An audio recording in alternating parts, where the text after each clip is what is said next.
Assalamualaikum warahmatullahi wabarakatuh. Waalaikumsalam. Waalaikumsalam warahmatullahi Bapak-bapak, wabarakatuh. ibu-ibu, pengajian Al-Hasani. Alhamdulillah pagi yang segar ini kita kedatangan salah satu narasumber, Dr. Anna Uyainah ZN, spesialis penyakit dalam, konsultan pulmonologi, magister administrasi rumah sakit ya. Yang pagi ini akan menjelaskan tentang segala sesuatunya tentang tersebut sakit mah atau gimana ya, atau lambung, atau stomak. Itu ada disebut dengan gastritis, GERD, tukak lambung gitu ya. Baik, sekarang waktunya sepenuhnya untuk Dokter Ana. Silakan Dokter Ana. Ya, terima kasih Prof. Hairil. Saya izin share screen dulu.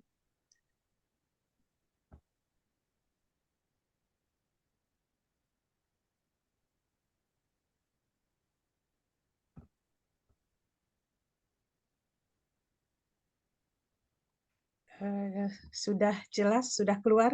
Ya, sudah keluar. Ya, Eh, Oke. sudah.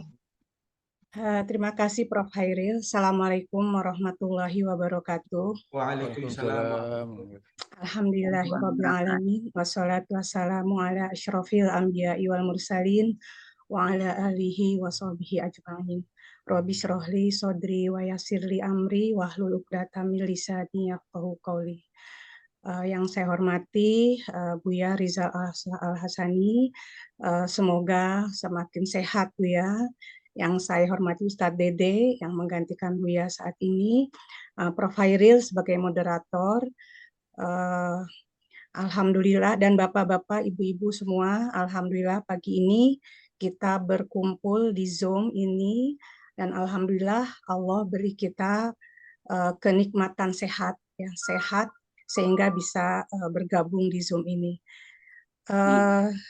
Topik kali ini ya gastritis, GERD, tukak lambung. Mari kita kenali gejala pencegahan dan pengobatan. Mudah-mudahan nanti bisa difahami. Mungkin banyak ini karena ini umum ya. Ini umum, mungkin peserta ya jamaah semua sudah banyak yang paham. Tapi mudah-mudahan dengan saya sampaikan nanti bisa lebih paham lagi. Dan ini karena PPT-nya saya buat agak waktunya tidak lama ya. Jadi nanti seandainya ada kekurangan, nanti mungkin kita bicarakan di dalam diskusi. Ya, saya mulai. Ya, ini mungkin apa namanya? Saya saat ini sudah purna bakti ya. Jadi saya mungkin pertama sudah ya untuk perkenalannya. Nah, pendahuluan. Jadi seperti saya sampaikan tadi, penyakit gastritis, GERD, dan tukak lambung ini di Indonesia sudah semakin meningkat. Hanya kadang-kadang ya banyak yang salah persepsi GERD itu ya. GERD itu sepertinya GERD itu gastritis. Ini sesuatu hal yang berbeda. Gastritis, GERD, tukak lambung berbeda, tetapi gejalanya hampir sama. Jadi ada yang sama dan ada yang khas menjadi pembeda. Ya awalnya sebenarnya gastritis dulu ya, gastritis akhirnya dengan adanya gastritis bisa timbul GERD, bisa timbul tukak lambung ya. Tukak lambung itu luka ya, nanti kita lihat definisinya. Nah, ini seperti saya sampaikan tadi, gastritis, GERD, dan tukak lambung itu dapat disembuhkan ya. Jadi kita harus berupaya dan juga dapat dicegah. Jadi kita bisa upaya mencegahnya dengan menebalkan ya keimanan kita ya. Kita tahu ada ayat-ayat Al-Qur'an yang Allah sudah mengatakan jaga tubuh kita, mudah-mudahan kita bisa menerapkan. Jadi kita kenal pencegahan lebih baik dari pengobatan ya. Kalau kita sehat maka kita bisa melakukan apa yang kita inginkan. Maaf. Ya. Ini sementara kita lihat dulu anatomi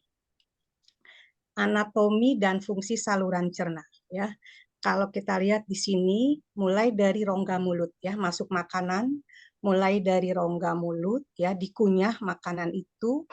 Di rongga mulut ada enzim-enzim dari enzim air liur ya. Kalau kita makan maka itu dikunyah, dengan ada enzim air liur maka bisa lebih halus dan bisa eh, bisa ditelan ya. Kalau kita tidak dikunyah maka tidak bisa ditelan. Masuk ke kerongkongan, dari kerongkongan masuk ke dalam lambung ya. Nah, masuk ke dalam lambung ya. Ini lambung ya, masuk ke dalam lambung. Nah, di lambung ini dicerna. Dicerna seperti kita mengolah makanan ya. Dicerna jadi lambung ini bergerak ya, gerakan ya semacam peristaltik, jadi gerak seperti meremas-remas, akhirnya makanan kita menjadi lebih hancur seperti bubur. Dan di sini berkisar sekitar 3 sampai 4 jam. Ya, kemudian dari lambung dia ke usus halus. Nah, di usus halus ini agak lama ya. Di usus halus dicerna lagi, dipilah-pilah. Nah, jadi dipilah-pilah mana zat-zat makanan yang perlu untuk tubuh dan mana yang tidak perlu. Nah, yang perlu untuk tubuh itu diserap nanti ya, diserap melalui darah, diedarkan ke seluruh tubuh. Kemudian yang tidak perlu makanan masuk ke usus besar ya, masuk ke usus besar dan akhirnya keluar ya melalui kotoran feses. Nah, sekarang apakah kita memikirkan ya kalau kita sedang makan apakah kita memikirkan proses itu ya? Ini di dalam otak bawah sadar ya, kita tidak memikirkan. Kita hanya memikirkannya enak ya, tidak enak hanya itu ya. Ya, selanjutnya ini Allah yang mengatur semuanya ya. Dari mulai enzim dan sebagainya ya. Jadi Allah telah mengatur ya dengan sangat sempurna kebutuhan cairan, lendir, hormon ya yang dibutuhkan untuk mencerna makanan ya. Kemudian ya kebesaran Allah ini sebentar. Kebesaran Allah Sang Maha Pencipta dapat kita tadaburi ya melalui organ tubuh ini ya. Dengan lambung ini saja harusnya kita yang beriman kita semakin bisa mendekatkan diri kepada Allah, semakin kita syukuri ya, kita nikmati struktur ciptaan Allah yang ada dalam tubuh kita ini. Ya, untuk itu mari kita jaga, kita pelihara melalui pola gaya hidup sesuai dengan yang Allah kehendaki ya, sesuai dengan ada yang di dalam ayat Al-Qur'an, di dalam hadis kita terapkan ya. Mudah-mudahan dengan demikian kita bertambah sehat. Nah, kita lihat sekarang anatomi lambung. Ya, di lambung ini ya dimulai tadi dari kerongkongan ya usofagus. Di sini ada sphincter, ini katup ya. Sphincter yang menjaga supaya kalau makanan di dalam lambung ini sudah penuh, dia tidak keluar ke atas. Dia nanti menutup ini. Saat kita makan dia membuka masuk ke lambung, saat sudah telan ini akan tertutup. Pada lansia ya ini bisa menjadi lemah ya, pada lemah. Jadi bisa lebih lemah menutupnya ya sesuai dengan fungsional pada organ tubuh lansia. Nah, ini rugenya Villa apfili ya. Jadi ini banyak ini berliku-liku ini berlipat-lipat. Jadi ada ini ya di sini ada kita lihat kalau kita lihat anatominya ya. Ini liku-likunya ini fili-fili ya, fili-fili. Fili-fili kemudian ini di dalam bungkusnya ini ya kita lihat otot aja udah beda-beda ya. Ada otot yang memanjang, ada otot yang melingkar ya, ada otot yang apa namanya bukan memanjang ya, jadi melingkar ya. Jadi letak otot itu sudah pasti ada manfaatnya, ada fungsinya ya gitu. Maha besar Allah ya. Nah, di sini fili-fili ya, ini kelenjar-kelenjar yang mengatur keluarnya kelenjar gastrin ya, hormon gastrin sehingga tadi makanan di sini ya bisa dicerna ya. Jadi ini seperti pabrik ya, seperti pabrik mencerna makanan ya. Jadi kalau kita lihat di sini ya, ini saya ulang lagi mungkin ya, lambung merupakan lumbung ya, lumbung penyimpan makanan. Dia bersifat lentur ya, mengembung jika berisi makanan dan mengecil jika kosong. Jadi kalau kita makannya sering-sering banyak, maka lambung kita ngembung terus ya, akhirnya perutnya menjadi besar. Nah, sekarang banyak itu ya, supaya lambungnya kecil dioperasi potong lambung ya. Nah, tapi kalau kebiasaan kita makan tidak banyak, maka lambung ini ya tidak kembung ya, tidak mengembung, maka perutnya tidak membesar. Nah, rata-rata bisa menampung 1,5 liter makanan. Nah, lambung mencerna mengolah makanan dibantu dengan asam lambung dan enzim-enzim pencernaan. Untuk selanjutnya dialirkan ke usus halus dan usus besar. Ya, di sini ya ke usus halus, usus besar. Usus halus berfungsi memilah-milah zat makanan yang diperlukan tubuh akan diserap dan dialirkan ke seluruh tubuh melalui darah, dan yang tidak perlu diperlukan tubuh lanjut ke usus besar dikeluarkan sebagai feses. Ya, kita rasanya ya saya tidak pernah memikirkan pada saat makan makanan masuk kemudian berpikir proses kemudian sampai feses ya. Biasanya kita enak atau tidak enak ya, awalnya kita baca bismillah tapi saat makan kita sudah menikmati saja. Nah, di sini definisinya apa itu penyakit MAH ya. Nah, penyakit gastritis itu biasa kita kenal dengan MAH ya, dia produksi asam lambung berlebihan. Nah, ada dua nih jenisnya ya, ada yang akut, ada yang kronik. Yang akut itu berarti artinya mendadak ya. Kalau kronik ini menahun ya, lama ya, lama-lama. Nah, akut nanti kita lihat sebab-sebabnya ya. Akut biasanya ini penyebabnya yang mendadak ya, seperti obat-obatan atau zat kimia ya. Nah, di sini gastritis ini nih asam lambungnya berlebihan, jadi ya di lambung ini banyak asam lambung ya, biasanya pasiennya kembung nih kalau diperiksa, kalau dokter periksa ini terasa ya kembung ya. Nah, kalau GERD itu lambung asam lambungnya banyak tadi gastritis, kemudian dia keluarnya atau naiknya cairan lambung ya. Jadi asam lambung di sini naik ke atas. Nah, itu yang disebut GERD ya. Gastroesophageal reflux ya, reflux ini balik ya ke dalam esofagus, kerongkongan ya. Jadi gasnya ini naik ke atas ya, itu namanya GERD. Sekarang ini banyak sekali pasien ya sudah mengenal GERD, jadi begitu datang dok saya kena GERD gitu ya, jadi sudah umum.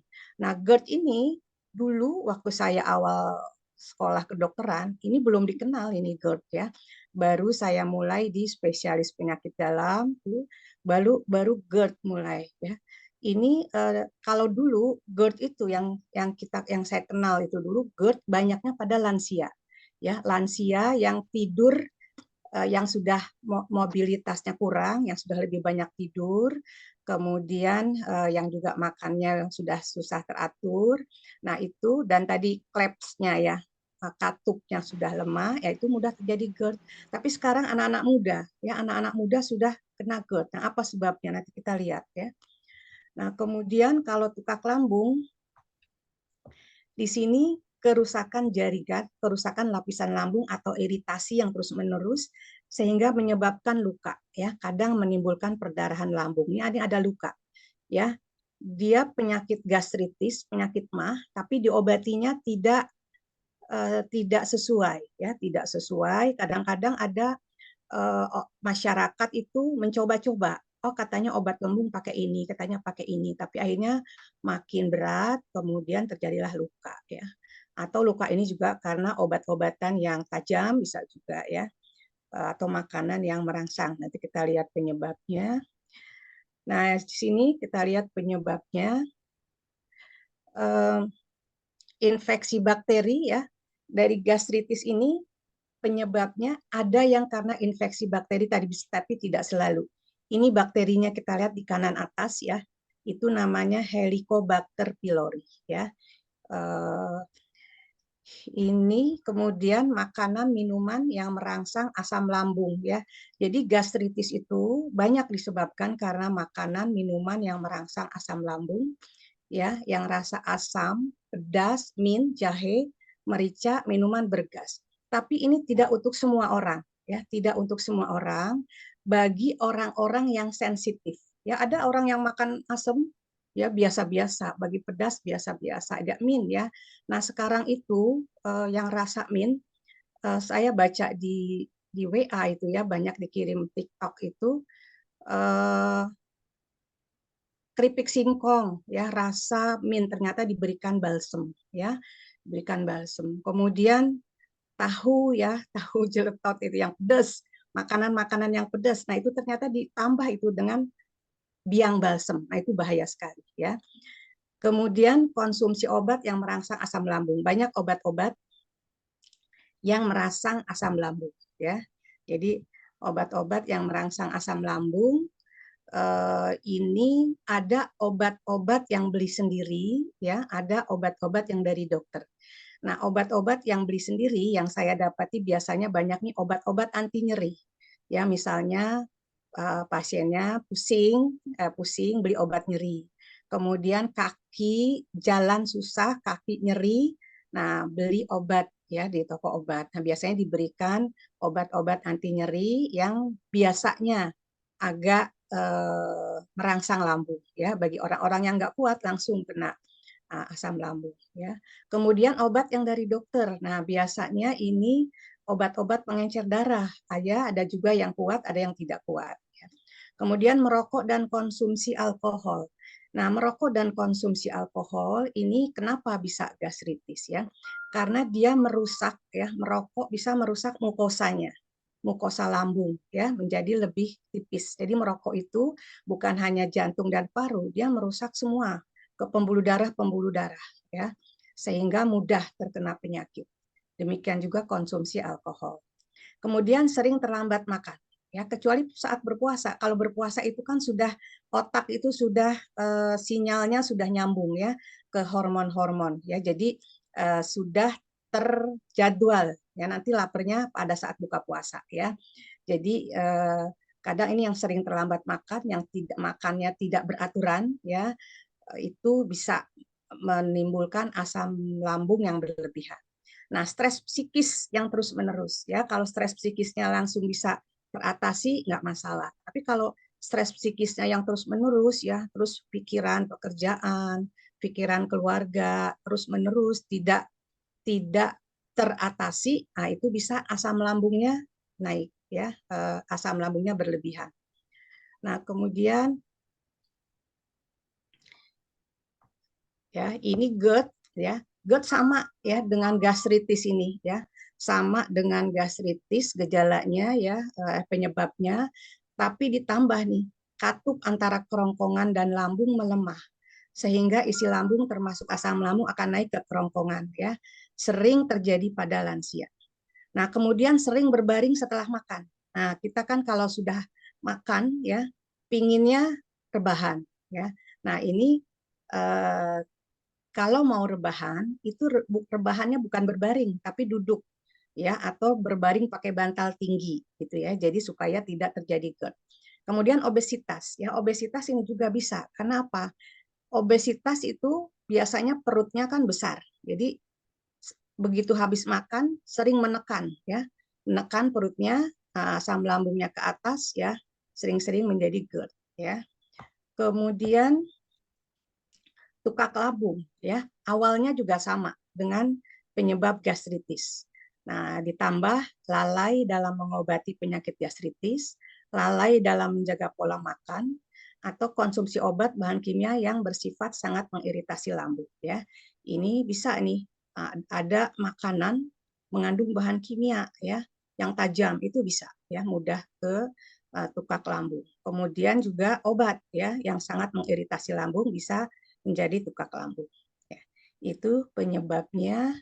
Nah, kita lihat di sini. Nah, ini makanan-makanan, ini sengaja saya berikan gambarnya, dan ini tidak semua sama ya. Kalau pedas ya, nah pedas ini lambung kita itu sesuai ya kemampuan ya, berbeda, kemampuannya berbeda-beda. Ada orang yang makan pedas tidak masalah, ada yang baru sedikit bermasalah. Nah, ini kita sesuaikan dengan tubuh kita ya. Kalau kita sudah tidak tahan, jangan dipaksakan ya. Karena lama-lama akan menjadi produksi asam lambungnya berlebihan, ya bisa naik ke atas menjadi GERD, kemudian bisa luka ya, gastritis tadi, tukak lambung. Nah, di sini buah-buahan. Nah, buah-buahan di sini juga tidak sama untuk semua orang ya. Nah, jeruk nipis ini malah ada yang jadi obat ya kalau kita baca ya, pengobatan salah satu apa namanya yang penganut herbal ya. Nah, dengan jeruk nipis dan madu menjadi obat. Nah, itu tidak semua orang bisa, tapi banyak juga yang bisa ya. Jadi ini sesuaikan dengan tubuh kita. kemudian juga lemon ya. Nah, buah pir ya. Buah pir ini banyak juga yang tidak tahan ya. Banyak habis makan buah pir menjadi perih ya, asam lambungnya berlebih dan teriritasi mukosa lambungnya. Demikian juga nanas. Ya, tapi tadi saya katakan tidak semua orang ya, tapi ini bagi yang tidak bisa, jadi kita harus belajar pada tubuh kita. Kalau tubuh kita udah merasa nggak nyaman, jangan diteruskan. Nah, melon ini banyak gasin ya. Nah, banyak gas biasa juga menimbulkan asam lambung. Nah, kemudian jahe ya, demikian juga jahe ini. Jahe banyak yang malah bisa sebagai obat ya. Jadi obat jahe dengan madu. Nah, itu obat gastritis ya. Tapi banyak yang tidak kuat ya, begitu minum jahe mual, pusing ya, itu ternyata asam lambungnya berlebihan. Juga ini namanya bir peletok ya, bir peletok ini yang di bawah. Nah, ini juga ada jahenya ya, ada jahenya. Nah, ini kalau yang nggak kuat bisa juga bisa menjadi gastritis. Ini susu jahe ya, sekarang banyak dijual susu jahe ya. Banyak pasien saya yang kalau saya tanya makanannya, biasanya saya kalau ada pasien dengan gastritis, saya tanya pola makannya. Terakhir makan apa, dan ternyata banyak nih karena lagi musim ya, tren susu jahe ya. Nah, oh ya dok, selama ini saya minum susu jahe sudah seminggu misalnya. Itu ternyata dia nggak kuat ya. Kemudian minuman bersoda ya, minuman bersoda ini juga banyak yang nggak kuat, banyak yang kuat ya. Jadi tidak semua sama. Tapi bagi yang tidak kuat, jadi pelajari tubuh kita ya, pelajari tubuh kita. Kalau tubuh kita merasakan sesuatu nggak nyaman, mual, kemudian ada rasa pusingnya nggak nyaman, atau rasa dadanya rasa terbakar itu, nah itu kita kita flashback. Nah, kita makan apa kemarin? Makan apa kemarin? Nah, akhirnya kalau ketemu kira-kira penyebabnya, maka kita hindari ya, kita hindari. Mungkin sedikit misalnya tidak apa-apa, nah berlebihan yang bermasalah. Nah, itu kita bisa sedikit-sedikit ya. Kemudian gejalanya ya. Gejalanya ini mungkin semua sudah tahu ya, nyeri atau rasa tidak nyaman di ulu hati, kembung, ya, perut terasa begah. Jadi perut terasa begah itu cepat kenyang, ya, bisa mual, bisa muntah, bisa sendawa, ya, kadang-kadang pusing, ya, pusingnya keringan. Nah, kalau tidak diobati, ya, didiamkan saja, maka komplikasinya ke tukak lambung, ya, tukak lambung, kemudian bisa juga ke GERD sebenarnya kalau dia tadi pola tidurnya tidak dijaga. Ya, jadi GERD ini sama dengan gejala gastritis ditambah rasa nyeri seperti rasa terbakar daerah dada bagian tengah dari lambung ke arah atas ya, seperti yang digambar di tengah ini. Jadi di dada ke atas ya, jadi itu daerah kerongkongan ya. Jadi asam lambung naik ke atas, kalau kita makannya pedas, cepat itu rasa pedas ke atas ya. Kemudian rasa sulit menelan, mual, rasa pahit atau asam di lidah. Sesak nafas ya, biasa pasien ada mengeluh sesak nafas dan batuk. Ya, batuk yang terus-menerus tapi sebabnya bukan karena flu, bukan karena radang paru gitu ya. Ternyata batuknya karena GERD ya, tadi karena asam lambung naik ke atas mempengaruhi kerongkongan dan ke paru. Juga bisa ke radang tenggorokan. Nah, komplikasinya pneumonia aspirasi ini banyak pada lansia ya, banyak tidur, kalau yang jaganya tidak telaten, maka pada saat habis makan pasiennya tidur, nah saat itu bisa terjadi GERD karena tadi katupnya sudah melemah ya, jadi apa yang sedang barusan dimakan akan keluar ke atas ya, keluar ke tenggorokan. Nah, kemudian tukak lambung sama dengan gejala gastritis, ditambah lambung bertambah nyeri apabila masuk makanan. Jadi Bapak Ibu bisa rasa nih, misalnya lambung nggak enak, masukkan makanan, kalau masukkan makanan itu menjadi nyeri di satu tempat, misalnya, oh sebelah kiri saja atau di sebelah mana tempatnya sama, maka itu sudah bisa jadi merupakan gejala dari tukak lambung. Sering merasakan nyeri perut di malam hari. kadang muntahnya bercampur darah ya kalau tukaknya itu sudah mengeluarkan darah, atau kadang BAB-nya juga bercampur darah. Nah, komplikasinya perdarahan saluran cerna, perforasi itu bocor ya, bocor lambungnya. Kemudian aliran makanan dari lambung ke usus terhambat ya karena ada luka tadi. Nah, ini gejala-gejalanya. Nah, pemeriksaan apa yang perlu dilakukan? Ya, biasanya kita cukup dengan anamnese, tanya pola-pola makan, kebiasaan, kerjaannya di keluarga bagaimana. Nah, itu ditambah pemeriksaan fisik biasanya cukup ya. Tapi kalau misalnya masih belum sembuh, kita lakukan pemeriksaan endoskopi. Nah, pemeriksaan endoskopi ya, jadi dimasukkan selang lewat mulut ya, kemudian ke kerongkongan, kemudian ke lambung ya, akhirnya kelihatan lambungnya ya, ada luka atau normal ya. Nah, ada ini bisa kelihatan ya, lambung yang normal, lambung yang ada luka atau lambung yang gastritis. Nah, biasanya pada pasien-pasien psikosomatis ini biasanya kita lakukan endoskopi karena biasanya kalau kita bilang ini tidak masalah, hanya psikis bapak atau psikis ibu ya, lambungnya sebenarnya normal. Kadang pasien nggak bisa percaya, tapi kan saya sakit dok, ya saya mual, saya nyeri. Nah ini kita periksakan endoskopi agar kita ya dokter dan pasien sama-sama tahu ya bahwa kondisi lambungnya normal. Nah, itu memastikan normal itu juga penting ya, karena kalau sudah tahu lambungnya normal, pasien yang psikosomatik akan yakin, oh saya normal, itu pengobatannya lebih mudah. Nah, tapi ada juga yang kelainan organik ya, bisa dilihat luka atau malah misalnya ada kanker ya dan sebagainya. Ya, jadi ini perlu endoskopi, tetapi tidak rutin ya, bila diperlukan saja. Nah, pengobatannya bagaimana? Ini gastritis, GERD, dan tukak lambung ya hampir sama, jadi saya jadikan satu saja. Tinggal nanti dokternya yang memilih ya. Biasanya dokter memilih apa yang butuh. Ya, sebagai obat ya bisa penetral. Biasanya dikasih penetral asam lambung yang biasanya masyarakat sudah tahu semua nih. Ya, pencegah produksi asam lambung juga masyarakat sudah familiar.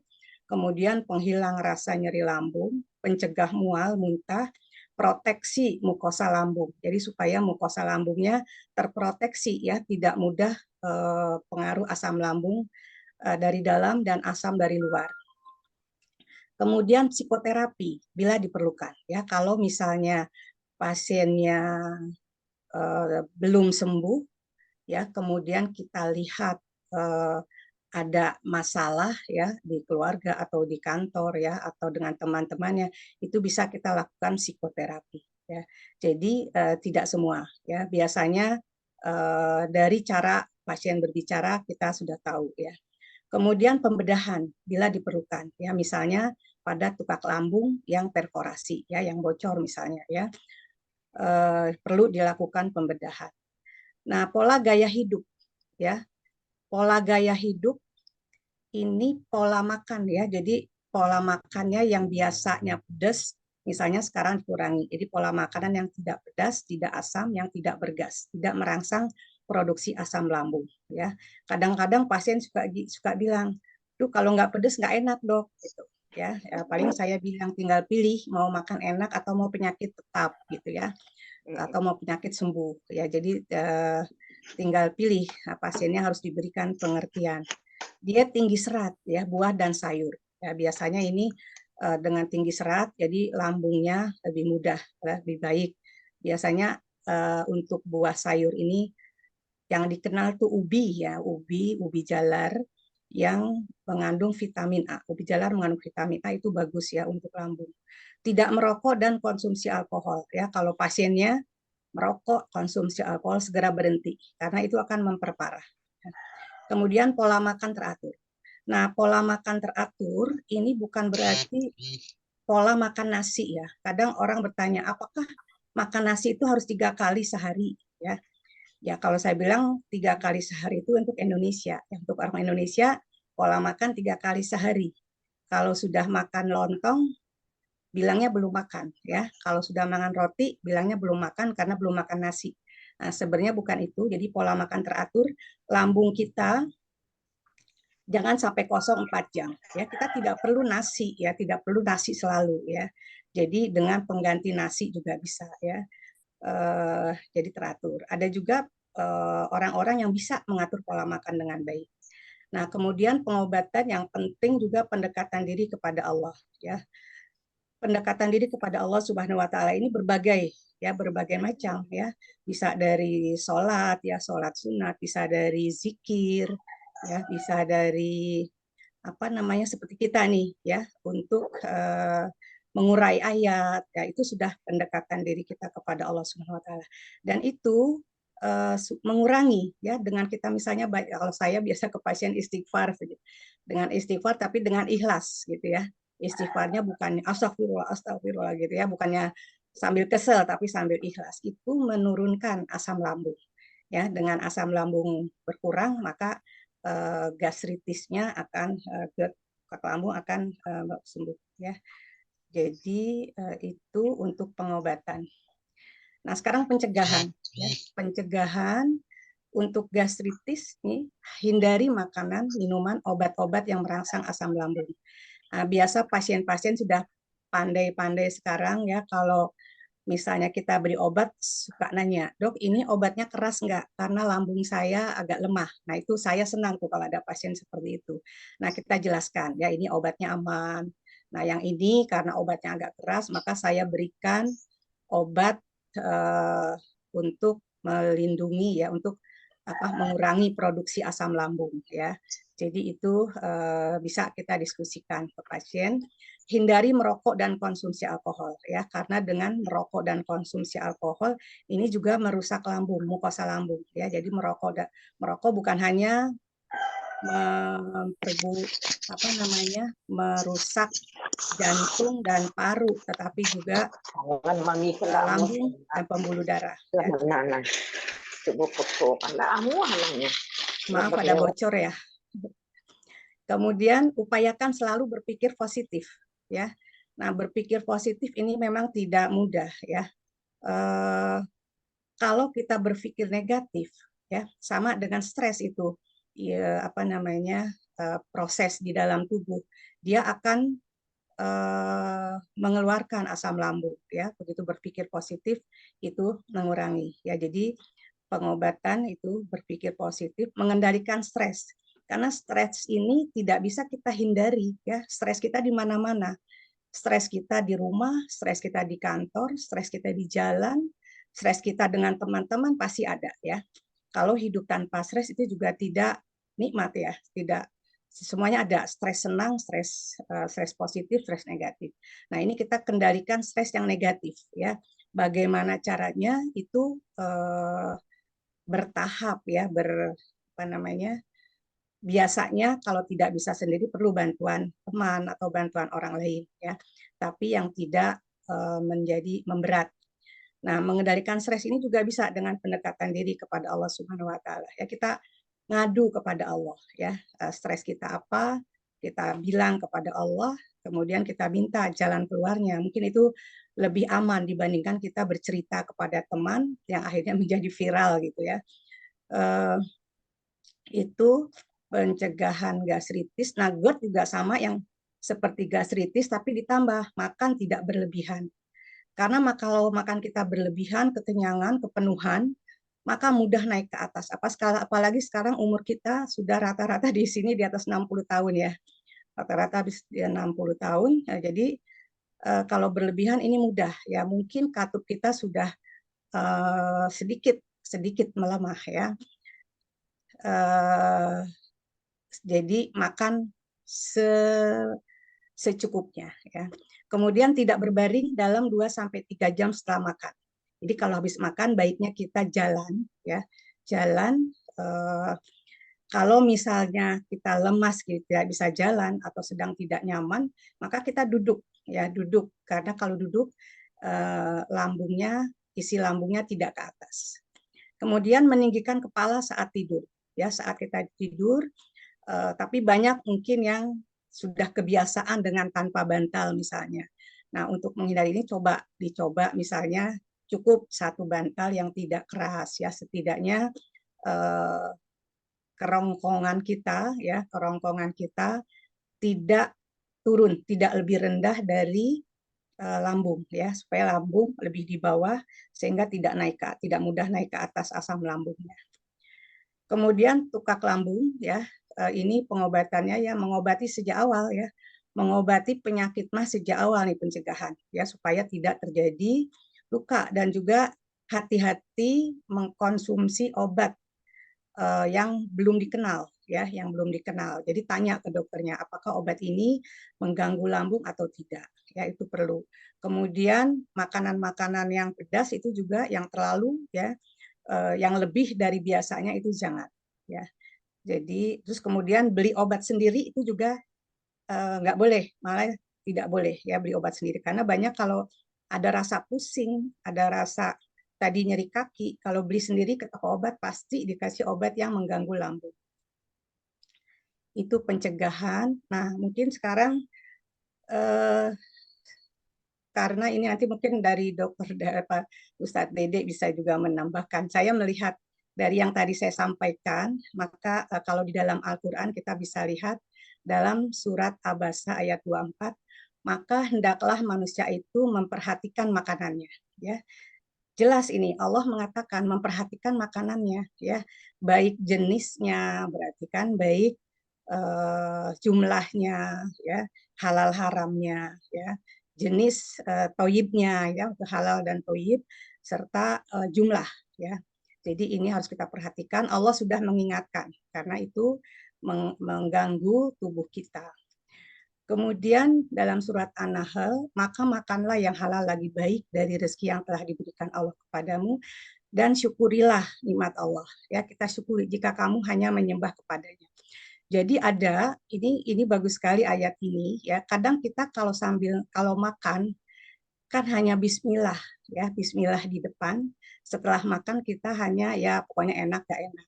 Tapi ada sekarang yang menerapkan saat kita makan langsung kita ingat, ya, kita bersyukur bahwa telah datang makanan ini kepada kita, bukan datang dengan sendirinya, ya. Ini semua dari siapa yang yang memasak, yang dan mengolah dan sebagainya, ya, kita syukuri sampai akhirnya sampai kepada kita, sampai kepada mulut kita, ya, itu semua kebesaran Allah. Kemudian dalam surat Al-A'raf ayat 31, wahai anak cucu Adam, pakailah pakaian yang bagus pada setiap memasuki masjid, makan dan minumlah tetapi jangan berlebihan. Ya, sungguh Allah tidak menyukai orang yang berlebihan. Ya, jadi di sini sudah diingatkan, ya, jangan berlebihan. Ternyata benar, ya, kalau berlebihan akan menyebabkan penyakit. Nah, ini bagus juga ada hadis walaupun doif, tapi maknanya benar ini. Kita kaum muslimin adalah kaum yang hanya makan bila lapar dan berhenti makan sebelum kenyang. Jadi ada yang salah, ya, ada yang mengatakan misalnya makan sebelum lapar, ya, berarti kan kita nggak lapar kok makan. Nah, ini yang benar, makan bila lapar, ya, berhenti makan sebelum kenyang. Nanti mungkin Ustaz Dede bisa menyampaikan nih. Ini saya dapat ini nyaman sekali kalau kita lakukan, ya. Kalau kita lakukan, kita saat kita lapar langsung kita makan, berhenti makan sebelum kenyang, ini nyaman untuk badan kita, ya. Tapi jangan laparnya ditahan dulu, ya. Kita sudah tahu nih, insting kita, oh ini lapar kita makan. Tapi kalau kita makan sehari 3 kali, siang, pagi, siang, malam, padahal siang itu kita jam 10-nya habis ngebakso misalnya, atau habis makan lain. Kemudian waktu makan siang kita makan nasi. Nah, itu sudah berlebihan itu. Padahal bakso itu juga sudah makan, ya. Sudah ada mie, sudah ada baksonya, yaitu sudah termasuk makan harusnya. Kemudian tidaklah anak Adam memenuhi wadah yang lebih buruk dari perut. Cukuplah memakan beberapa suapan untuk menegakkan punggungnya. Namun jika ia hendak ini tidak melebihinya, hendaknya sepertiga perutnya diisi makanan, sepertiga minuman, sepertiga lagi untuk bernafas, ya. Ini adil ini, ya, sepertiga makanan, sepertiga minuman, sepertiga lagi untuk bernafas, sehingga lambung kita nyaman. Nah, kesimpulannya ya di Indonesia penyakit gastritis, GERD, dan tukak lambung semakin meningkat dan ketiga penyakit ini dapat disembuhkan dan dicegah. Nah, kita tahu pencegahan lebih baik dari pengobatan. Maka perlu melakukan upaya pencegahan semaksimal mungkin agar terhindar dari ketiga penyakit tersebut. Dan kita perlu mensyukuri dan menjaga organ tubuh kita yang Allah ciptakan dengan sangat sempurna. Alhamdulillah, terima kasih. Semoga bermanfaat. Demikian Prof. Hairil. Saya tidak sempat membuat pantun karena membuat PowerPoint ini pun terburu-buru nih. Saya serahkan kepada Prof. Hairil.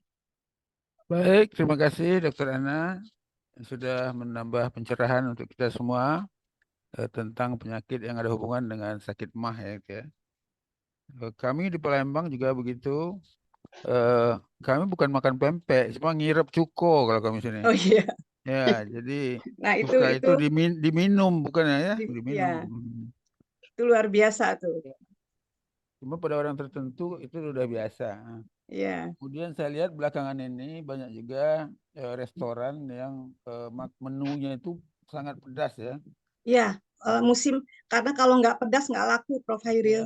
ya betul. Saya lihat itu Makanya ada yang kita baca tuh di apa namanya WA suka dapat WA YouTube dan sebagainya itu makanan yang dicampur dengan biang balsem. Jadi level-level pedesnya level-level itu pakai biang balsem. Itu kan sangat bahaya. biang balsam itu maksudnya asam salisilat ya. Ya, Sebabnya itu. saya nggak tahu asam salisilatnya apa, tapi disebut itu. Jadi rasanya min, ya pedesnya pedes min. Kalau asam salisilat kan cuka ya. Ya. Ya. Baik, barangkali saya lihat sudah banyak, sudah ada yang raise hand dan sudah juga banyak yang di kolom chat. Barangkali yang pertama tadi saya lihat ada Ibu Yuni Harti ya, Yuni Harti. Kita masuk ke diskusi ya. Saya ada ini. Nah, cuma ini sepertinya bukan pertanyaan ya. Jadi maaf dokter, ada kawan saya awalnya ada batu ginjal ya. Nah, ada saran dari kawan minum air jeruk nipis untuk mencegah batu ginjal. Tapi alhamdulillah malah sakit mahnya sembuh gitu ya. Barangkali ada tambahan dari Dokter Ana, silakan. Ya, nah ini Prof. Hairil yang saya belum tahu karena dari salah satu resep yang ada kita kenal mungkin Dr. Zaidul Akbar itu juga jeruk nipis dan madu itu banyak yang bisa. Tapi banyak juga pasien saya yang langsung datang berobat karena nggak tahan. Ya, jadi ini saya lihat memang sangat personal. Jadi bisa dicoba, tapi kalau sudah tidak kuat jangan diteruskan itu Prof. Hairil. Nah, seperti cuko itu empek-empek itu juga mungkin sudah terbiasa ya, sudah beradaptasi. Nah, jadi nanti tapi kalau mau cari waktu beradaptasi dengan jeruk nipis jangan terlalu lama. Ya kalau nggak tahan, jangan akhirnya nanti malah timbul GERD atau tukak lambung. Ya, ini saya belum terus terang saya sendiri nggak bisa ya untuk jeruk nipis itu. Jadi yang bisa saya melihat pasien demi pasien itu sangat personal. Jadi tergantung pada kondisi berbagai macam dan kondisi lambungnya. Baik, terima kasih Dokter Ana. Cukup ya Ibu Yeni Harti. Barangkali ini ilmunya agak beda dikit ya, ini kan tentang herbal ya. Dan dia memang Ya, personal ya, kepada orang-orang tertentu ya. ya.